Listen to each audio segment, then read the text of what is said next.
Well, that's one possible interpretation of me. In The Truth and Beauty of Me, we will consider many other possibilities. We'll look and see at what is true and what is beautiful about me. This project arose out of a very simple question: is there any pain in my life? Don McCullin says, photography for me is not looking, it is feeling. My wife is chronically ill with multiple sclerosis and suffers a lot of pain. So the answer to the simple question is yes, there is pain in my life.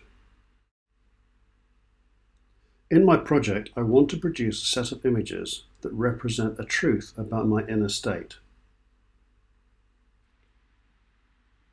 Something keeps me going through this pain, so in contrast, I want to produce images that show the beauty of me. To help me with my work, I looked again and again at images that made me feel something. Don McCullin's 1964 Cyprus image, Dorothea Lange's Migrant Mother, and David Heath's Dialogues with Solitudes. Andy Sewell's work fascinates me. At first his images appear ordinary, but they pull me in and they hold my attention. Every time I look, I see so much more. In Arles, I met and spoke with Andy about his work. He told me his only secret is to keep looking until he sees. This has been great advice for my own work. Ivor Prickett's work tears me apart. His images elicit powerful emotions in me. They make me want to do something. They are a truth, but they're also strangely beautiful. I want my work to show this ever-present tension between truth and beauty. I spent 3 days in Madrid at Foto España. I met and spoke about their work with Patrick Pound, William Klein, Claire Strand, Sharon Kaur, and Laura Latinsky. I also had dinner with Susan Bright, who was the curator for the show, and talked through how she put the show together. I spent a week in Arles at Rencontres, where I met and spoke about their work with Andy Sewell, Mohamed Bourassi, and Oliver Klink. In Oliver's 15-year project, Cultures in Transition, every image has its beauty and also captures the transition that is taking place in these Eastern cultures. His book is a haptic pleasure. Oliver agreed to be interviewed by me. The first question I've got is, so in your book you say, below the surface there exists a struggle between old and new. Tradition and modernity must come into balance as villagers hold to their spirit while coping with the reality of a modern world. How did you plan and prepare to capture this struggle? I do things photography at one point or another. It comes from the heart. You have to really believe and then understand your subject. Or there's that famous phrase that says, "What is in front of your camera is what is behind the camera." So I kept going back to favourite photo books. I looked at individual images and images in sequence. I began to notice the power of framing, colour or black and white, tone, shape, form, repetition and mirroring. I noticed jarring effects within transitions. The best photographs have a voice for the photographer. They are also coherent and consistent. Every time I look, I see something new from insights gained within conversations with photographers around me. I drew some conclusions from observing images and psychological biases human beings have. Nobody can know with any certainty what someone else feels or thinks. We all project onto what we see.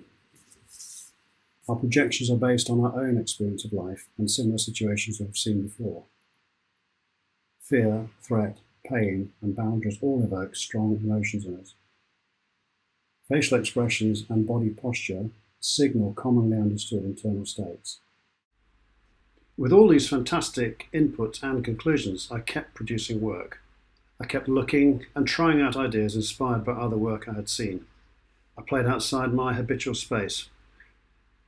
Then I set a selection on the floor to see how they worked together. Individual images were beginning to work for me. The question then became, how do I sequence them to tell my story? Taking inputs from Laura, Gary, Chemray, classmates, and anyone willing to give them to me, I reorganised my selection. Images came and went, but also I began to see what was needed and what did not work. I played with light, form, and tone.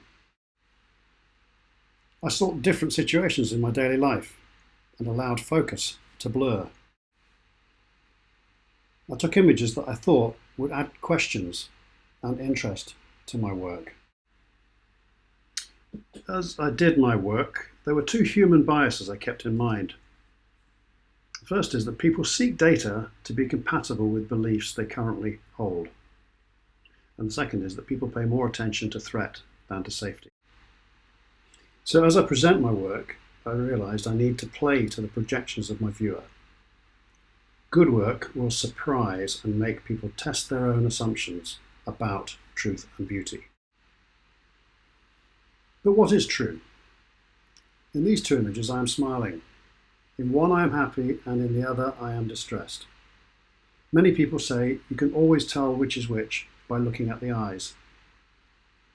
Having shown this pair of images to more than 50 people now, over 2/3 choose the wrong image for the happy one. People project, and they are often convinced that they are right. People really love to project onto this image. At one stage I took it out of my selection, as I thought it didn't really fit. Everybody said that it has to return, and it has. My challenge then became to find a way to make it fit. I moved in close for an alien beauty. One reaction to this was, yuck, that's horrible. And another was, wow, that's so beautiful. In the end, judgments have to be made and a selection. I'm very happy with this current selection, and I believe in it. I have the title, The Truth and Beauty of Me, as the only guide for the viewer. I'm then happy with whatever story a viewer comes up with. My only hope is it stimulates and raises some questions. I met Elena Brothers in Madrid and loved her work and do love her work, and asked her which of the photographs in her exhibition were more like her. Her reply was, none of them. It's a photograph.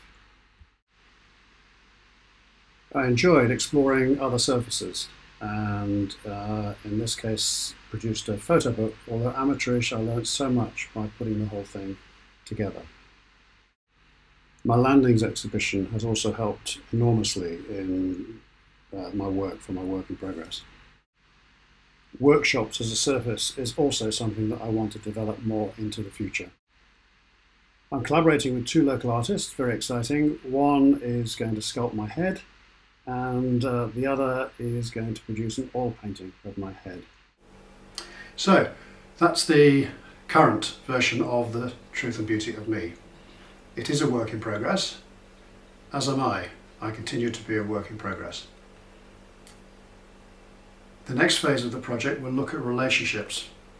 Relationships with people, relationships around me, relationships with the world. And the beauty of this MA is I don't know where it'll go, but I know it's going to be exciting and I can't wait to get going again. So, thanks for listening to my presentation, and I hope you found it enjoyable, and most importantly, it raised some questions and was stimulating for you. Thank you very much.